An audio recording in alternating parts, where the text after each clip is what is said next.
Nous allons ouvrir la parole du Seigneur ce matin dans le livre du prophète Ésaïe, au chapitre 27, et nous lirons les versets 2 à 5. Nous avons eu l'occasion de méditer sur ce texte dimanche dernier, et nous y reviendrons avec l'aide du Seigneur pour ce culte ce matin. Ésaïe chapitre 27, au verset 2, où le Seigneur encourage son peuple en disant « En ce jour-là, chantez un cantique sur la vigne. » Certains lisent ici la vigne délicieuse. « Moi, l'Éternel, j'en suis le gardien. Je l'arrose à chaque instant. De peur qu'on ne l'attaque, nuit et jour, je la garde. Il n'y a point en moi de colère. Mais si je trouve à combattre des ronces et des épines, je marcherai contre elles, je les consumerai toutes ensemble, à moins qu'on ne me prenne pour refuge, qu'on ne fasse la paix avec moi, qu'on ne fasse la paix avec moi. Amen. J'aimerais très rapidement revenir sur le message que je vous ai délivré dimanche dernier, faire un résumé de ce que nous avons partagé ensemble. Tout d'abord, nous avons souligné que la vigne en question, c'est Israël, le peuple élu. Mais, comme le salut de Dieu a été préparé à la face de tous les peuples, de toutes les nations, nous apprenons par l'enseignement de l'apôtre Paul en particulier que nous, païens, nous avons été greffés sur Israël. L'Église ne remplace pas Israël. Elle a été greffée sur le peuple élu. La vigne, c'est alors par extension du salut de Dieu et par extension de l'amour de Dieu, la vigne, c'est aussi l'Église de Jésus-Christ. Et nous pouvons saisir dans ce verset 3, qui a été médité dimanche dernier, un grand encouragement. Parce que le Seigneur affirme lui-même, moi, je suis le gardien de ma vigne. Je l'arrose à chaque instant, et de peur qu'on ne l'attaque, nuit et jour, je la garde. Alors je dis que c'est un encouragement pour notre Église, c'est un encouragement pour toutes les églises locales fidèles à la parole de Dieu, c'est un encouragement pour l'Église universelle. Dans un cercle plus restreint, c'est un encouragement pour nos foyers, et plus restreint encore, un encouragement pour notre vie personnelle. Dieu est le gardien de sa vigne, et il triomphe de toutes les armées du péché, de toutes les armées de la mort et de toutes les armées de l'enfer. Et comme si cela ne suffisait pas, Dieu se révèle dans ce texte comme étant le divin vigneron. Il prend soin de sa vigne et il l'arrose à chaque instant. Je ne reviens pas sur tout ce que nous avons partagé dimanche dernier. Je souhaite seulement une chose, c'est que ce message ait pu faire du bien à votre cœur. Amen. En tout cas, il a fait du bien à mon cœur. Je trouve que le pasteur a fait du bien à mon cœur dimanche dernier. Alors je souhaite que la même grâce vous ait été donnée et que vous ayez trouvé dans ce texte un puissant encouragement. Maintenant, il y a une suite avec le verset 4. Et la parole de Dieu est le livre de Dieu inspiré par le Saint-Esprit, un livre équilibré, et je dirais un livre complet, il n'y a rien à ajouter. De telle sorte que nous avons dans le verset 4 une révélation complémentaire du caractère de Dieu. Et ce texte proclame un message d'un caractère tout à fait différent de celui sur lequel nous nous sommes arrêtés dimanche dernier. Vous allez le comprendre, il y a de la part de Dieu ici un avertissement solennel pour son peuple. Du même coup, un avertissement solennel pour nos foyers, nos vies, mais je vais m'arrêter sur la pensée du peuple de Dieu. je voudrais vous le dire ce matin, le message que je vais vous adresser aura un caractère prophétique. S'il ne se passe rien dans les temps qui viennent, vous direz que c'était simplement un message d'exhortation. Mais s'il y a des choses qui viennent, vous direz oui, le Seigneur nous avait prévenus. Et tout d'abord, je voudrais souligner que le Seigneur fait allusion ici à un temps nouveau. Il dit au début du verset 4, « Il n'y a point en moi de colère ». Et le texte hébreu parle même de fureur. La version d'Arbi a traduit « Il n'y a pas en moi de fureur ». Et comme le texte hébreu est parfois très condensé, on lit dans le texte hébreu « Pour moi, aucune fureur ». Ce qui signifie, et vous pourrez le découvrir en relisant les chapitres précédents chez vous, que le temps de la colère de Dieu est passé. Il y a eu des temps de jugement voulus par le Seigneur sur un Israël infidèle, idolâtre, transgresseur de la loi, et Dieu a dû corriger son peuple. Mais Israël, maintenant purifié, n'a plus rien à redouter du jugement divin. D'ailleurs, si vous avez encore votre Bible ouverte à cette page, vous pourrez lire avec moi au chapitre 26, verset 20.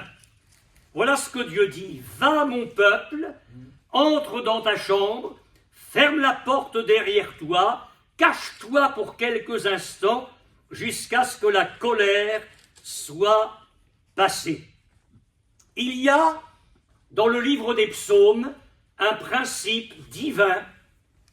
Je dis un principe, parce que cela se vérifie constamment dans la façon dont Dieu agit. Sa colère dure un instant, mais sa grâce toute la vie. Et c'est au psaume 30, verset 6. Dieu avait autrefois livré sa vigne à ses ennemis, je le répète à cause de l'état spirituel de son peuple, mais maintenant que ce temps de correction est passé, de la même manière, Dieu s'engage à garder sa vigne, à combattre pour elle et à la délivrer. Et Dieu agit de la même manière avec une église, il agit de la même manière avec un foyer, il agit de la même manière avec une vie chrétienne. Rappelez-vous la parole du psalmiste, « Avant d'avoir été humilié, je m'égarais. Maintenant, j'observe ta parole. » C'est-à-dire qu'il y a eu un temps dans la vie de l'homme de Dieu où il s'est égaré. Et Dieu a dû, parce que ça fait partie de sa nature et de son amour équilibré, exercer une correction vis-à-vis de l'homme de Dieu. Et il l'a amené dans l'humiliation. On ne sait pas exactement de quelle manière, mais Dieu l'a fait parfaitement. Et quand le psalmiste fait le bilan, il dit « Avant d'avoir été humilié, je m'égarais, maintenant j'observe ta parole. » Rappelez-vous ce que dit l'auteur de l'Épître aux Hébreux, et il reprend un texte plus ancien. Tout châtiment semble d'abord un sujet de tristesse et non de joie. Est-ce que vous aimez la correction du Seigneur? Après coup peut-être, mais pas dans les moments où Dieu corrige. Parce que la Bible le dit, tout châtiment semble d'abord un sujet de tristesse et non de joie. Mais il produit plus tard, parce que Dieu a ses plans. Il y a un d'abord et il y a un plus tard. Alors si nous sommes dans la période du d'abord, parce que Dieu nous corrige, rassurez-vous, ça ne va pas durer tout le temps si on est de bonne volonté. Il va y avoir un plus tard. Mais il produit plus tard, pour ceux qui ont été ainsi exercés, un fruit paisible de justice. C'est-à-dire que Dieu produit alors en nous une vie, un état de cœur conforme à sa nature, conforme à son chemin, conforme à sa volonté, et nous commençons à vivre une vie à nouveau qui soit selon son caractère. Il y a des années en arrière, dans la ville de Biarritz, un homme qui venait de se convertir au Seigneur. Et cet homme était photographe. Il tenait son magasin en plein Biarritz, magasin de photos. Et je peux vous dire que l'été à Biarritz, mais quand le pasteur est venu lui dire que sa place en tant que chrétien était au culte le dimanche matin, dans son cœur, il a vite fait le calcul de tout ce qu'il allait perdre en fermant sa boutique de photos le dimanche matin. Et vous savez quoi? Il a fait le mauvais choix. C'est-à-dire que tous les dimanches de l'été, à l'heure où le peuple de Dieu se rassemblait pour adorer le Seigneur, lui, il vendait ses pellicules, ses appareils photos, il prenait des photos tout l'été. Et Dieu a regardé ça. Vous pensez que Dieu en a pris son parti? Alors pour Jonas, il a envoyé un ver qui a piqué un ricin. Là, Dieu a colonisé toute une partie de vers. Et il a envoyé des vers dans le plancher du magasin. Et les vers ont rongé le plancher.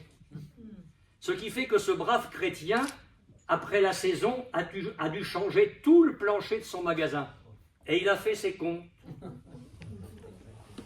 C'était la recette de tous les dimanches matins pendant tout l'été.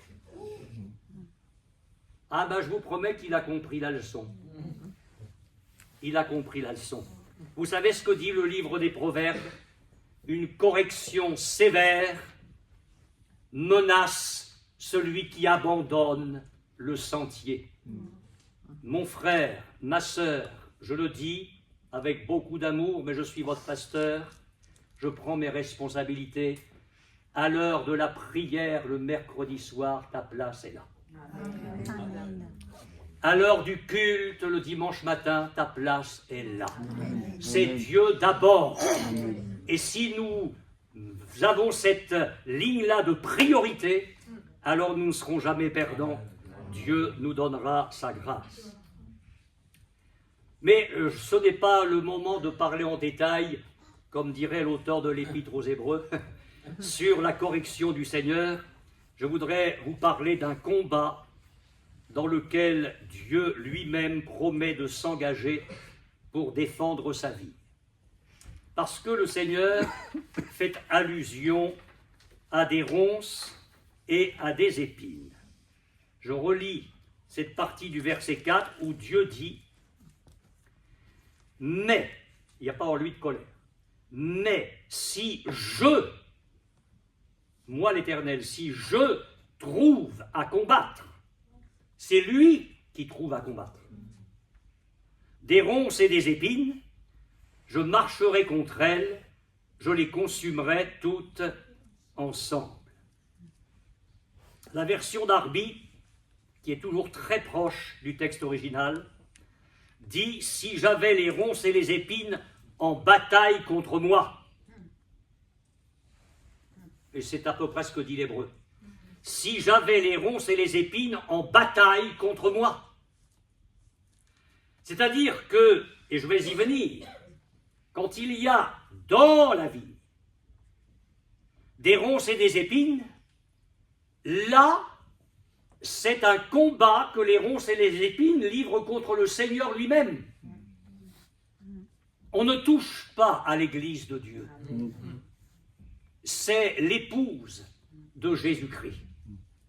Et Dieu dit, mais si je trouve à combattre des ronces et des épines, si des épines et des ronces entrent en bataille contre moi, alors je marcherai contre elles, je les consumerai toutes ensemble. Suivez-moi bien, c'est très simple.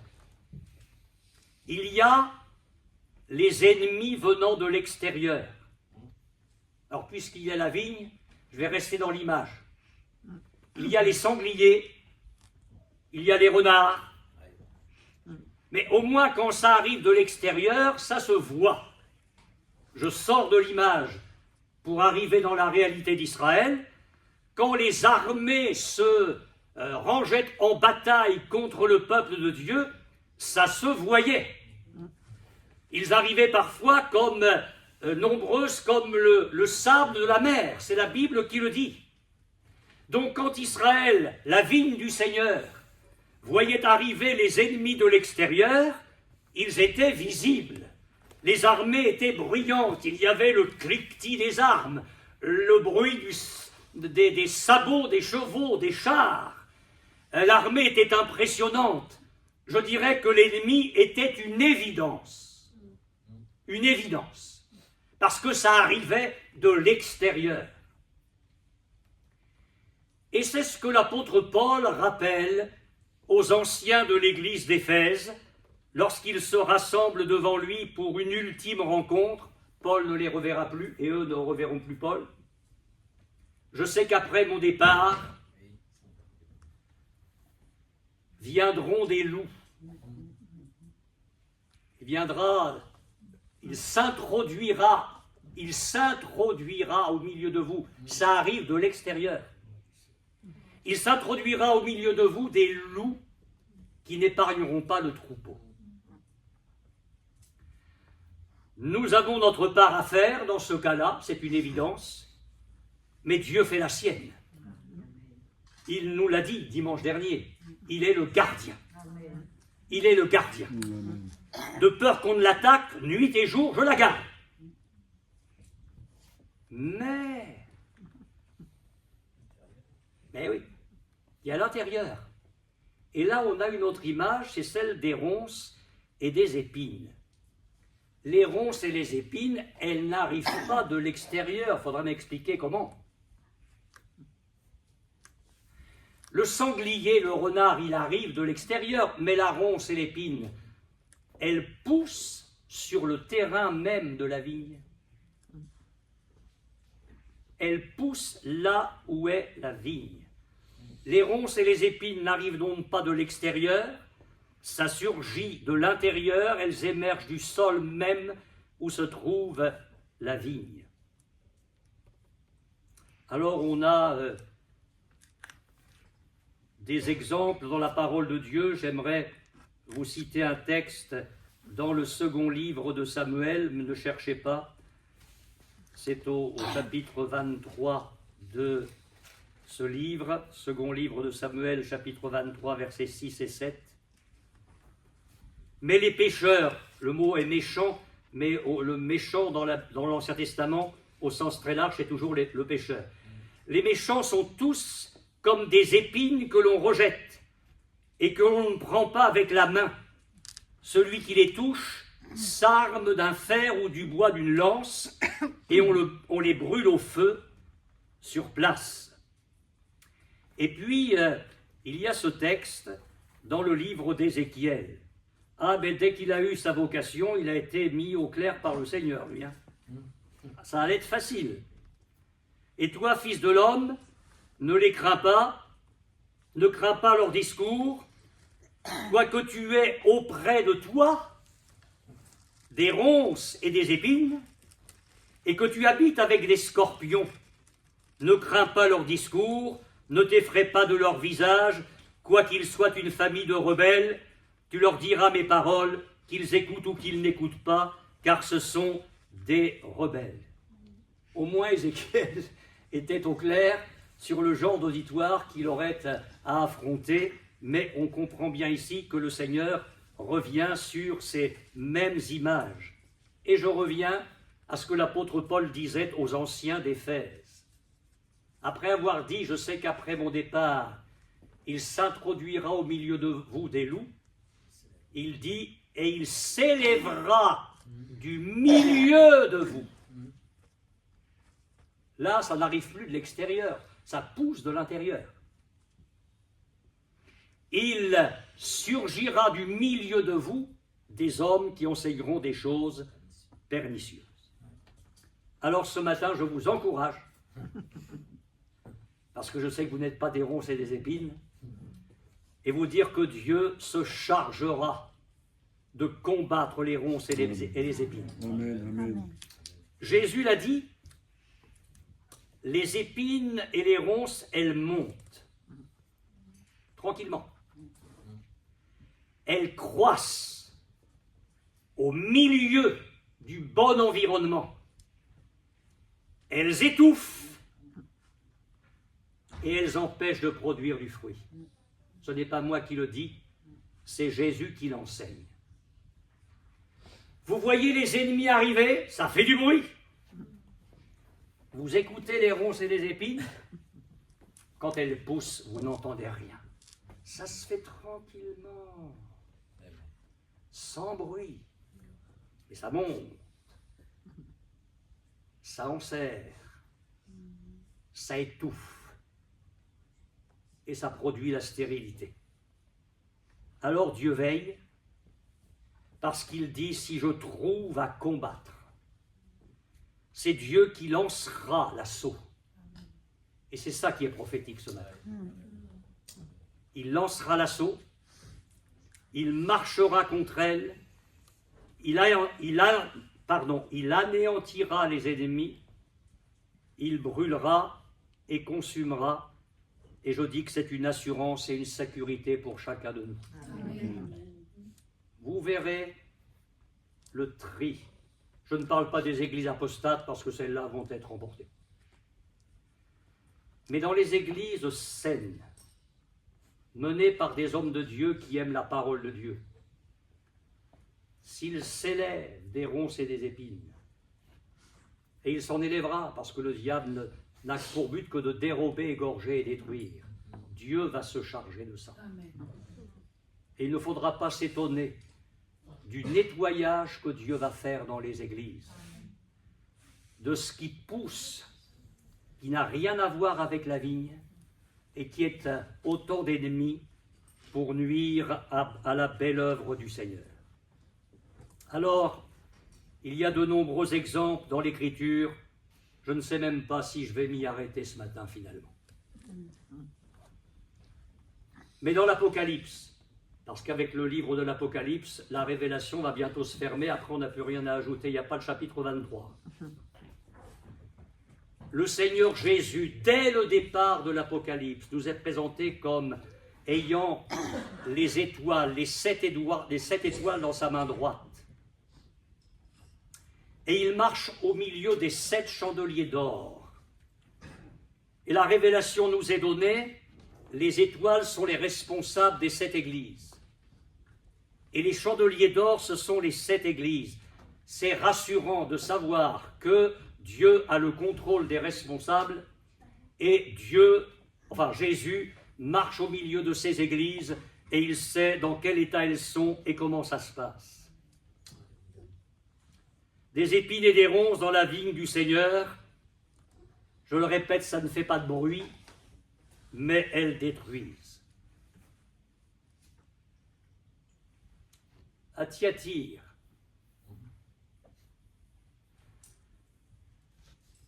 il y avait une Jézabel. Oh, il y en avait une du temps d'Élie. Mais alors là, ça arrivait de l'extérieur, c'était clair. Elle était aussi laide que l'iniquité, celle-là. Et elle attaquait de l'extérieur, c'était la persécution ouverte. La Jézabel du temps d'Élie, c'est la persécutrice. Mais comme la persécution ne vient jamais à bout de l'œuvre de Dieu, Jézabel va changer de visage. Et dans le Nouveau Testament, Jézabel n'est plus la persécutrice, mais elle est la séductrice. Alors mettre les hommes et femmes fidèles à mort, ça se voit, ça fait du bruit, mais séduire à l'intérieur, c'est autre chose. Et Jézabel, séductrice, la parole de Dieu nous dit qu'elle séduisait les serviteurs de Dieu. Elle enseignait. Cette femme se disait prophétesse. Elle se disait inspirée. Et elle enseignait. Mais moi j'ai lu dans ma Bible que la femme ne doit pas enseigner dans l'église. Ça c'est clair.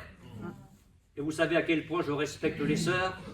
Et vous savez à quel point je me réjouis du travail que font les sœurs dans nos églises et de tous les services qu'elles peuvent accomplir. Mais l'enseignement, non. C'est écrit noir sur blanc. Mais Jézabel passait outre. Elle se disait prophétesse. Et elle voulait enseigner. Et elle séduisait. Alors voilà ce que le Seigneur fait quand il rencontre des ronces et des épines. Ce que j'ai contre toi, et je pense que là, le serviteur de Dieu était un peu faible, hein, c'est que tu laisses la femme Jézabel, qui se dit prophétesse, enseigner et séduire mes serviteurs pour qu'ils se livrent à l'impudicité et qu'ils mangent des viandes sacrifiées aux idoles. Je lui ai donné du temps afin qu'elle se repentît, et elle ne veut pas se repentir de son impudicité. Voici, je vais la jeter sur un lit et envoyer une grande tribulation à ceux qui commettent adultère avec elle. Je pense qu'il faut prendre les choses dans le sens spirituel. Il y a là vraiment un abandon des choses de Dieu et une corruption morale et spirituelle. À moins qu'ils ne se repentent de leurs œuvres, je ferai mourir de mort ces enfants, et toutes les églises connaîtront que je suis celui qui sonde les reins et les cœurs, et je vous rendrai à chacun selon vos œuvres.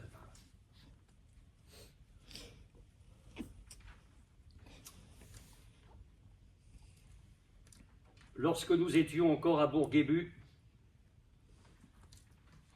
le Seigneur m'a donné un songe une nuit. Vous savez, je ne pense pas que Dieu me donne des songes tous les 4 matins. Mais il y en a eu quelques-uns dans ma vie, et je peux vous dire que je sais quand Dieu me parle.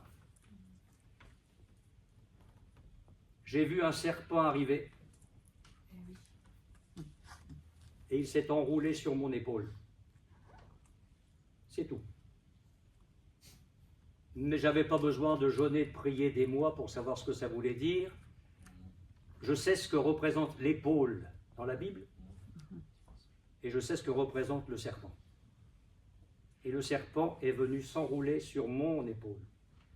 Et je peux vous dire que depuis ce moment-là, je suis extrêmement vigilant, et que je n'ai pas l'intention de me laisser faire ni pour moi ni pour vous, mais que nous allons ensemble travailler à aller de l'avant pour la gloire de Dieu. Et je me réjouis de ce que Dieu est le gardien, de ce qu'il est le vigneron, mais là ce matin il est notre combattant. Et il garde avec beaucoup de vigilance divine son Église. Est-ce que je pourrais vous parler des ronces et des épines à Corinthe? J'aurais pas voulu être pasteur de l'église de Corinthe. Ah non, vraiment pas. Il y avait des divisions. Il y en a un qui avait pris la femme de son père. On se traînait devant les tribunaux. Le repas du Seigneur, c'était devenu n'importe quoi parce qu'il ne se passait pas tout à fait comme nous. Mais des hommes arrivaient ivres à la Sainte Seine. C'est écrit. C'est écrit. Il y a des gens qui ne discernaient plus le corps du Seigneur en prenant la Sainte Seine, c'était du n'importe quoi. Et à propos de la Sainte Seine, le Seigneur dit par l'intermédiaire de Paul que celui qui mange et boit sans discerner le corps du Seigneur mange et boit un jugement contre lui-même. Et juste après, il montre qu'il a combattu les ronces et les épines. Parce qu'il dit, c'est pourquoi plusieurs parmi vous, un grand nombre, sont malades, quelques-uns sont morts. Dieu est entré en combat parce que Dieu désire la sainteté de son peuple. Élan de générosité dans l'Église primitive. Il y a des gens en difficulté financièrement, alors on ne crée pas la soupe populaire, mais on fait mieux que ça. Ceux qui ont des biens les vendent, ceux qui ont trop, on vend, et puis on amène tout ça auprès des apôtres et on fait la distribution auprès des nécessiteux, à chacun selon ses besoins. Magnifique, magnifique unité, magnifique manifestation d'amour. Et il y a un couple qui vend un champ. C'est bien. Ils vendent le prix qu'ils veulent, et une fois qu'ils ont l'argent, ils en font ce qu'ils veulent. Vous me suivez toujours? Bon. Ananias, c'est le nom de monsieur, apporte certainement une offrande très substantielle.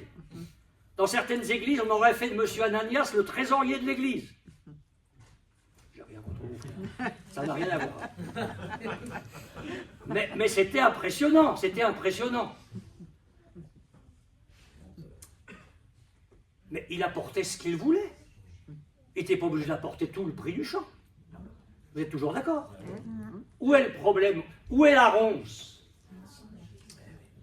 La ronce, c'est de faire croire aux yeux du serviteur de Dieu et aux yeux de l'Église qu'il était en train d'apporter tout le prix du champ alors qu'il en avait gardé une partie pour lui. Mais encore une fois, il avait le droit de faire ça. Mais seulement là, il ment ouvertement. Et l'apôtre Pierre, parce que parfois on ne dit pas tout, les serviteurs de Dieu, mais on n'en pense pas moins, parce que nous aussi on a l'Esprit de Dieu de temps en temps. Pierre est en train de discerner qu'il y a là un mensonge ouvert. Alors il va amener la ronce au plein jour. Est-ce que c'est à ce prix-là que vous avez vendu le champ? Mais là, Dieu lui tend encore la main. Une dernière fois, Dieu lui tend la main. Il aurait pu dire non, non, c'est pas à ce prix-là qu'on l'a vendu, mais excuse-moi, mais on en a gardé une partie. Et Pierre aurait dit, mais ça c'est ton droit, tu t'amènes ce que tu veux. Mais effrontément, regardez bien la ronce. Effrontément, il dit oui, c'est à ce prix-là. Il est foudroyé instantanément. Il tombe mort dans l'assemblée. Les jeunes, là ils n'ont pas dansé les jeunes sur l'estrade ce jour-là. Il n'y avait pas eu de fumigène, ni de... Non, non. Ils ont fait un service d'inhumation, ils sont venus enterrer la ronce. Je ne sais pas comment le couple fonctionnait. 3 heures après, Madame arrive. Madame Saphira. Et on s'est bien mis d'accord tous les deux. Et Pierre se dit, il faut absolument enlever la ronce de la vigne. Saphira, parce qu'elle ne sait même pas que son mari vient d'être inhumé. Hein. Est-ce à ce prix-là que vous avez vendu le champ? Oui. Bon. Et les jeunes repartent pour un service d'inhumation. On enterre Madame Saphira. Qu'est-ce que Dieu est en train de faire? Le niveau de l'Église est tellement haut, parce qu'on est au départ, il n'y a pas de corruption, que Dieu travaille à maintenir la sainteté au milieu de son peuple. Il maintient la vérité. Le diable n'est pas appelé le père de l'adultère, même si c'est vrai. Le diable n'est pas appelé le père du crime, même si c'est vrai. Il est appelé le père du mensonge. Il est à ce niveau-là meurtrier dès le commencement, parce que le diable n'a pas commencé par l'adultère et pour cause, ni par le crime, ça viendra au chapitre suivant, mais il commence par un mensonge, il s'attaque à la parole de Dieu, et Dieu va toujours combattre contre les assauts contre sa parole. Alors aujourd'hui, s'il fallait enterrer les menteurs, je le dis, hein, moi j'ai plus rien à perdre, on enterrerait des pasteurs. Oui, oui, on enterrerait des pasteurs. Et on enterrerait des chrétiens aussi. Parce que le mensonge est devenu un style de vie. J'ai employé un mot que les jeunes emploient, ça fait partie des codes aujourd'hui. On ment. Mais non, mon frère. Mais non, ma sœur. Nous sommes dans la vérité, nous aimons la vérité, alors restons-y ici. Et s'il y avait quelques ronces de mensonges, le Seigneur s'en occuperait. Gloire à son nom. Alors je pourrais vous parler encore de Diotrephe, qui aimait être le premier dans l'Église, mais je vous parlais d'un témoignage pour finir. Ça remonte à des décennies en arrière, c'était dans le nord de la France. Un chrétien, malheureusement, avait abandonné le Seigneur, et bien abandonné. C'était malheureusement son droit, Mais non seulement cela, mais il a commencé à s'attaquer aux églises. Et il a commencé à salir le peuple de Dieu, son église et les églises de la région. Et il a fait un dégât considérable, considérable. Les serviteurs de Dieu se sont réunis. Ils ont jeûné, ils ont prié, la situation était grave.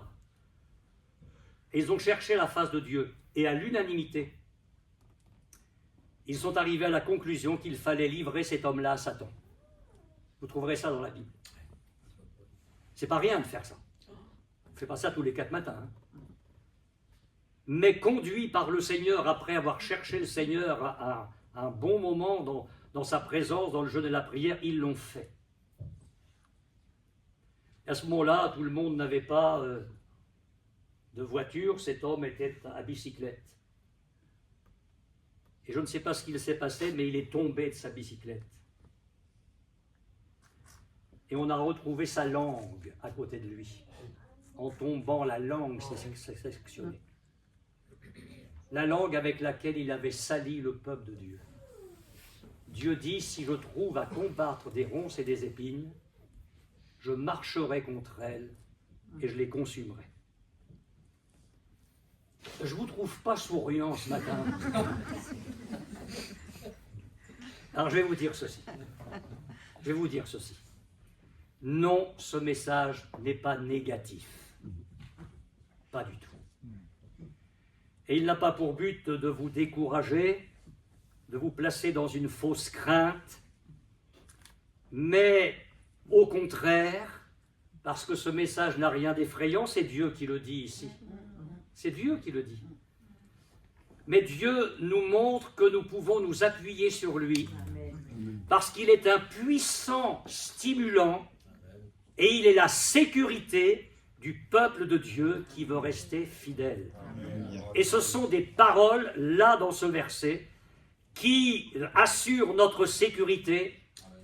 Mon frère, ma sœur, sur le plan personnel, tu peux marcher avec joie. Amen. Tu peux marcher avec assurance, avec sécurité, parce que si dans ta vie personnelle, il y avait des ronces et des épines, le Seigneur va se charger de te donner la victoire là-dessus. Si dans notre marche familiale, et Dieu sait si il y a des combats parce que l'ennemi est là, s'il y a des ronces et des épines, le Seigneur s'en charge. Amen. Au niveau de l'Assemblée, présentement, je ne le souhaite pas, dans le futur, s'il y avait de telles situations, le Seigneur s'en chargerait. Amen. Et au niveau des églises, parce que le Seigneur marche au milieu des chandeliers d'or, dans le temps qui vient, parce que le temps est très court, le Seigneur va donner sa victoire à son peuple. Amen. Et je le dis parce que je l'ai dit ailleurs plein de fois, et je vous le dis ce matin parce que c'est très important, n'oubliez jamais ça. N'oubliez jamais ça. L'Église n'est pas chargée, n'a pas pour mission de subir l'histoire. Et je mets l'histoire avec un grand H. L'Église a pour mission de faire l'histoire. Amen. Ce n'est pas l'Empire romain qui a fait l'histoire au 1er siècle, c'est l'Église. Et j'aime le livre de Daniel. Le jeune homme arrive comme un exilé, transplanté de son pays. Situation extrêmement difficile. Il va à l'université de Babylone pour y apprendre des choses qui n'ont rien à voir avec la Torah, je peux vous le dire. Mais il pousse là fidèle au Seigneur. Et à la fin, on trouve un vieillard. Et Dieu lui dit, marche vers ta fin. On sent l'homme qui est encore debout, en pleine forme spirituelle. Mais entre deux, parce qu'il y a 12 chapitres, ils tombent les uns après les autres. Les rois s'écroulent les uns après les autres. Et Daniel est toujours là. Et Daniel est toujours là. C'est lui qui fait l'histoire. Il y a un de ces rois qui, pourtant il l'aime Daniel, mais il est coincé par ses propres lois. Il est obligé de mettre Daniel dans la fosse aux lions. Et le matin, il approche d'une voix triste, c'est la Bible qui le dit. Hein. Daniel, le Dieu que tu sers, est-ce qu'il a pu te préserver? Et Daniel était assis sur un lion, il caressait les deux autres de chaque côté, et disait tout va bien, tout va bien. Les rois tombent. Et Daniel est toujours là. Mon frère, ma sœur, tes ennemis tomberont, tu seras toujours là. Amen. Tu seras Alléluia. toujours là parce que tu es fidèle. Amen. Amen. On va prier le Seigneur. Nous te bénissons parce que tu es le gardien de ta vigne. Oui. Nous te bénissons parce que tu es le divin vigneron. Tu gardes, tu arroses, nuit et jour tu gardes. Mais je te bénis aussi de ce que tu es notre combattant. Et lorsque tu trouves à combattre des ronces et des épines, tu marches contre elles, tu les consumes, tu les brûles. Seigneur, j'ai confiance en toi pour notre vie, pour nos foyers, pour notre assemblée. Seigneur, nous voulons être vigilants, fermes en toi. J'ai confiance en toi pour l'avenir de l'Église. Amen. J'ai confiance en toi pour les églises Amen. qui veulent rester fidèles. J'ai confiance en toi pour ton peuple partout sur la terre. Quelle que soit la rage de l'enfer, le peuple tiendra, il tiendra, parce que tu as le pouvoir de le faire tenir debout. Seigneur, sois loué et glorifié.